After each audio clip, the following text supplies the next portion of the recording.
Hey guys, welcome to the channel. My name's Frank Flegg. Today I'm going to be talking about why don't investors take action, or why don't investors take more action? And I've got 3 reasons that I come across all the time that really holds people back that I'm going to share with you today. The first reason is that they're just confused about what they should be doing. They see this website, or they've seen this webinar, or they've been on this YouTube video and they think, oh, I'm going to do this. And then next week they see something different and they think, oh, I'm going to try this. And the problem is, most things, even if it's exactly the right thing for you at exactly the right time, it's unlikely to work right off the bat. The likelihood is you're not going to be very good at it. None of us are. We have to practice things, we have to fail a bit, we have to push through that pain barrier, make our mistakes, and then we get good at something. But if we keep flitting from one thing to another, we call it magpie syndrome or SOS, shiny object syndrome, you're never actually going to get the penetration and get good. And I liken that to having a wall of plasticine. And if you push yourself up against the wall and try and get some penetration, you don't. But if you take your finger and you're laser focused, you can push it right through deep into that wall of plasticine and actually get some progress. So that's the first reason. The second reason is that sometimes I see with investors, they're overconfident. They've got a bit too much of an ego about them. And I've seen this paralyze people. They're looking for the perfect deal. And it might be justified. They might have done a deal where they made 50 grand profit previously. Or maybe they've bought 20 houses already. And so they're like, well, I'm a bit too cool for doing another 100 grand house. I'm only going to do deals where I net at least 100 grand. Well, the problem is, they're too proud to make a profit. And I see this quite a lot, surprisingly often. Now me, I'll do a deal where I buy it and sell it and make £15,000, even if it takes 6 months, even if I have to put some money in and then I get it back. Because £15,000 is £15,000. I'm not too proud to do any deal. I'll buy a property that I leave no money in if it makes me £100 a month. And some people are like, well, £100 a month, £1,000 a year, I'm really going after the whales, Frank. Well, my problem with that is, what if you don't find a whale? What if you work for 3 years and you don't actually get the deal you're after? Whereas me, I've been doing a deal a month, deal every 2 months, making 20 grand here, 50 grand here, 30 grand here. Over 3 years, I'm quids in. And so is the person that's not too proud, not got big ego getting in the way. The third reason that I see investors not making progress in their investment business is because they're procrastinating. And you might think, well, that's a bit like shiny object syndrome, being a bit confused. It's different.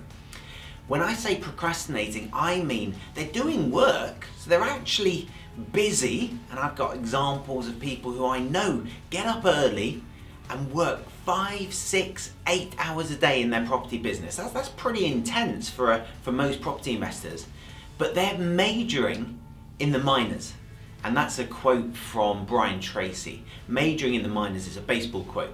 You don't want to focus your time on the stuff that's unimportant.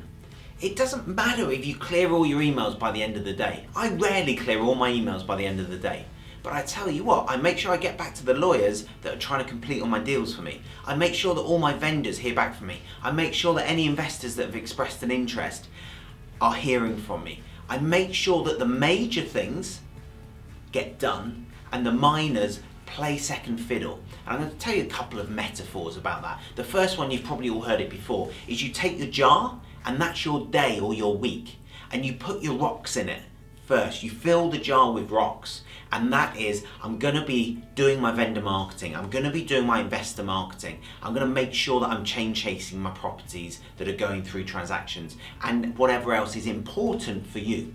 The second thing is putting the pebbles around it. So what else do you need in your business that's not as important as the rocks, but really needs to get done? So for me, it's phoning clients, for example. I need to be supporting my clients. That's a really high priority to me.